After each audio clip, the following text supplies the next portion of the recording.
विद्यार्थी मित्रांनो, आज आपण आपल्या इंग्रजीच्या पाठ्यपुस्तकातील लोकेशन गेम्स हा भाग पाहणार आहोत. लोकेशन LOCATION लोकेशन म्हणजे ठिकाण आणि गेम्स म्हणजे खेळ, ठिकाण दर्शवणारे खेळ. हा खेळ आपल्या वर्गामध्ये आपण खेळायचा आहे. लिसन केअरफुली अँड आन्सर. लिसन म्हणजे ऐका, केअरफुली काळजीपूर्वक, अँड आन्सर आणि उत्तर द्या. लक्षपूर्वक ऐका आणि उत्तर द्या.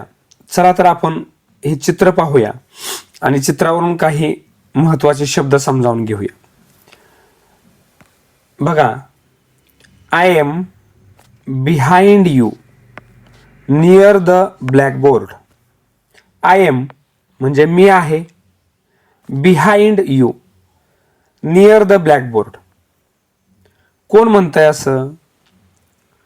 तर यामध्ये जो खेळ खेळायला सांगितलेला आहे त्यात एक मुलगी आहे. ही मुलगी इथं आहे आणि ती सर्वांना प्रश्न विचारते आहे, where are you, where are you. Where म्हणजे कोठे, फेअर म्हणजे कोठे. आर आहात किंवा आहेस, यू तू. आणि तिथं ती नाव घेते, त्या विद्यार्थ्याचं ती नाव घेते. हा खेळ तुमच्या वर्गामध्ये तुम्ही खेळायचा आहे. आणि मग ही मुलगी विचारते आहे, व्हेअर आर यू. आणि मग शिक्षिकेच्या जवळ, टीचरच्या जवळ असणारी मुलगी सांगते, आय एम बिहाइंड यू. इथं शब्द लक्षात ठेवा, बिहाइंड, बिहाइंड यू. बिहाइंड म्हणजे मागे, मी तुझ्या मागे आहे. नियर द ब्लॅकबोर्ड, नियर म्हणजे जवळ. बघा, शब्द लक्षात ठेवायचे आहेत. हे स्थान दर्शवणारे, लोकेशन दर्शवणारे शब्द आहेत, ते आपण लक्षात ठेवायचे आहेत. आय एम बिहाइंड यू, मी तुझ्या मागे आहे. आणि कुठं? Near the blackboard. हा ब्लॅकबोर्ड जो आहे त्या ब्लॅकबोर्डच्या जवळ. दोन शब्द आपण लोकेशन दर्शवणारे पाहिले. बिहाइंड, BEHIND, बिहाइंड म्हणजे मागे, BEHIND, बिहाइंड म्हणजे मागे. आणि नियर, NEAR, नियर म्हणजे जवळ. त्यानंतर पुढचा भाग पाहूया, फेअर आर यू. इथं पहा, I am here, I am here. Here म्हणजे येथे, हा लोकेशन दर्शवणारा शब्द आहे. HERE, हेअर, हेअर म्हणजे येथे. नियरचा अर्थ आपण पाहिलाय, नियर म्हणजे जवळ. द विंडो, विंडो जवळ, खिडकी जवळ, the window. I am here near the window. आणखी पहा, ही मुलगी काय म्हणते आहे, हेअर येथे, right in front of you, बरोबर तुझ्या समोर. Right in front of you. In front of हा शब्द लक्षात ठेवा. इन फ्रंट ऑफ कायमस्वरूपी लक्षात ठेवायचा आहे. समोर, त्याचा अर्थ आहे समोर. इन फ्रंट ऑफ, तुझ्या समोर. इन फ्रंट ऑफ यू, तुझ्या समोर. त्यानंतर फेअर आर यू, हेअर येथे, कुठं? On the right of Savita. लक्षात ठेवा हा शब्दसमूह. ऑन द राईट ऑफ म्हणजे उजव्या बाजूला. ऑन द राईट ऑफ, उजव्या बाजूला. मी कुठं आहे? हेअर, इथं आहे. कुठं? On the right of, on the right of Savita. ही सविता आहे आणि सविताच्या बरोबर उजव्या बाजूला मी आहे.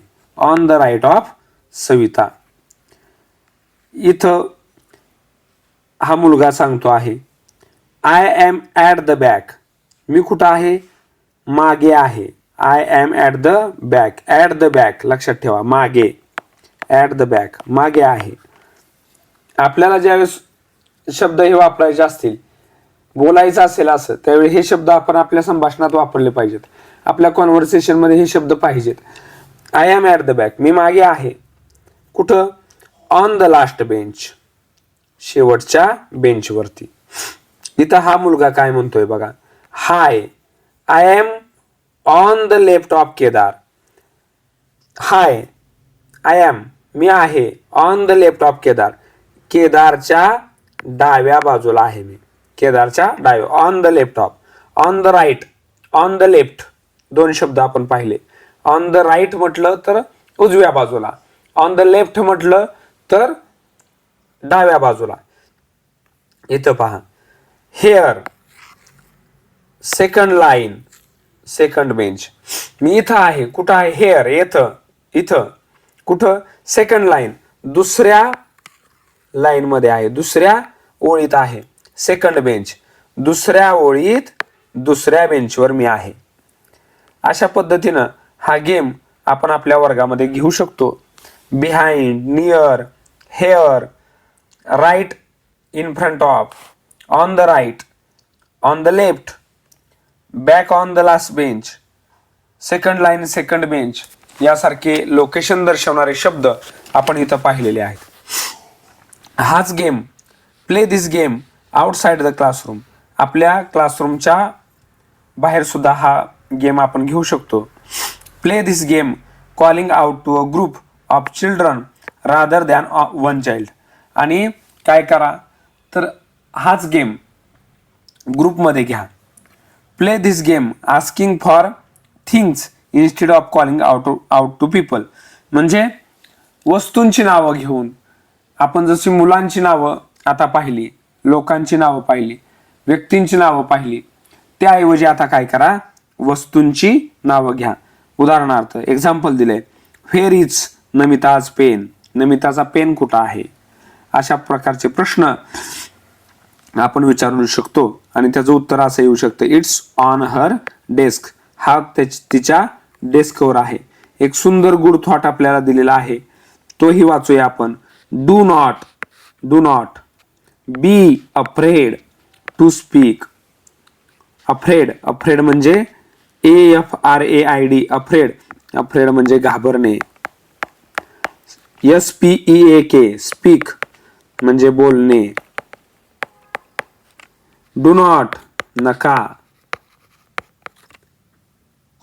याचा अर्थ काय तर बोलायला घाबरू नका, स्पष्ट बोलायला अजिबात संकोच करू नका, असा याचा साधा आणि सोपा अर्थ आहे. बाळांनो, इथं आपण लोकेशन गेम समजावून घेतलेला आहे. तुम्हाला निश्चितपणे तो समजला असेल अशी आशा करतो आणि तुमच्या अभ्यासाला खूप खूप शुभेच्छा देतो.